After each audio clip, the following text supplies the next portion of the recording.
আপনারা জানেন এই এসআইআর এর আবহে কিন্তু মতুয়াদের মধ্যে একটা ভয়ের, একটা ভীতির সঞ্চার হয়েছে, বেশ কিছু প্রশ্নের সঞ্চার হয়েছে, যার সদুত্তর তারা কিছুতেই পাচ্ছেন না।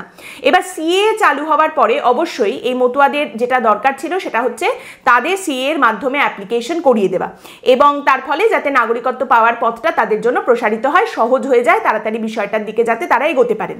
এখন অবশ্যই এটা বিজেপির দায়িত্ব ছিল যে ক্যাম্প করে তারা সিএ নাগরিকত্ব দেওয়ার কাজটা করবেন। শান্তনু ঠাকুর বিজেপির নেতা, সেখানকার তিনি সাংসদ এবং তারই সঙ্গে তিনি কেন্দ্রীয় প্রতিমন্ত্রী। কেন্দ্রীয় সরকার, বিজেপির সরকার সিএ নিয়ে এসেছে, পশ্চিমবঙ্গের বিজেপির ওপরে অবশ্যই এই দায়িত্ব ছিল, কিন্তু তাদের তরফ থেকে সেখানে কিন্তু এই তৎপরতা দেখতে পাওয়া যায়নি। এখানে একটা আচ্ছা ঠিক আছে করে দেব, দেখবো এইরকম একটা ভাব কিন্তু দেখতে পাওয়া গেছে। এবং এখনো যখন কেন্দ্রীয় মন্ত্রকের কাছে প্রশ্ন করা হচ্ছে যে কতজন অ্যাপ্লাই করেছেন, কতজন নাগরিকত্ব পেয়েছেন, স্পষ্ট কোনো উত্তর কিন্তু কেন্দ্রীয় মন্ত্রকও দিচ্ছে না। সেখানে বলা হচ্ছে যে 1000-এরও বেশি মানুষ কিন্তু এই মতুয়া সম্প্রদায় থেকে তারা সিএ এর জন্য অ্যাপ্লাই করেছেন, সিএ এর মাধ্যমে নাগরিকত্বের জন্য অ্যাপ্লাই করেছেন।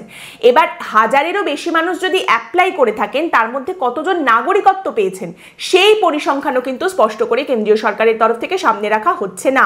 এবং তারই সঙ্গে মতুয়া সম্প্রদায়ের মধ্যে থেকেই যে প্রশ্নটা বড় হয়ে উঠে আসছে সেটা হলো, যেখানে লাখ লাখ মতুয়া সম্প্রদায়ের মানুষ রয়েছেন সেখানে 1000-এরও বেশি মানুষ অ্যাপ্লাই করেছেন কেন, মানে সংখ্যাটা এতটা কম কেন? যাই হোক, দেরিতে হলেও বিজেপির ঘুম ভেঙেছে এবং সম্প্রতি দেখতে পাওয়া গেছে যে প্রচুর সিএ এর এই ক্যাম্প করে তারা নাগরিকত্বের অ্যাপ্লিকেশন করিয়ে দিচ্ছেন। কিন্তু এর মধ্যে আরো একটা জিনিস দেখতে পাওয়া গেছে। এক হচ্ছে শান্তনু ঠাকুর এবং সুব্রত ঠাকুর দুটো ক্যাম্প তৈরি করেছেন এবং সেখানে দুটো পরিচয়পত্র দেওয়া হচ্ছে মতুয়াদের। একটা হচ্ছে হিন্দুত্বের সার্টিফিকেট এবং আরেকটা হচ্ছে মতুয়া কার্ড, যে দুটোর মধ্যে একটাও কিন্তু এসআইআর এ ব্যবহার করা যাবে না। এসআইআর এ আপনি নথি হিসেবে জমা দিতে পারবেন না, কারণ এই যে সার্টিফিকেট এবং কার্ড দেওয়া হচ্ছে এর কোনো প্রশাসনিক ভিত্তিও নেই, কোনো সরকার অনুমোদিত নয়, এটা রাজ্য সরকার ছেড়ে দিন, কেন্দ্রীয় সরকার অনুমোদিতও নয়। অথচ এই দুটো কার্ড দেওয়ার জন্য কিন্তু বেশ ভালো রকম টাকা পয়সাও নেওয়া হচ্ছে এই মানুষগুলির কাছ থেকে।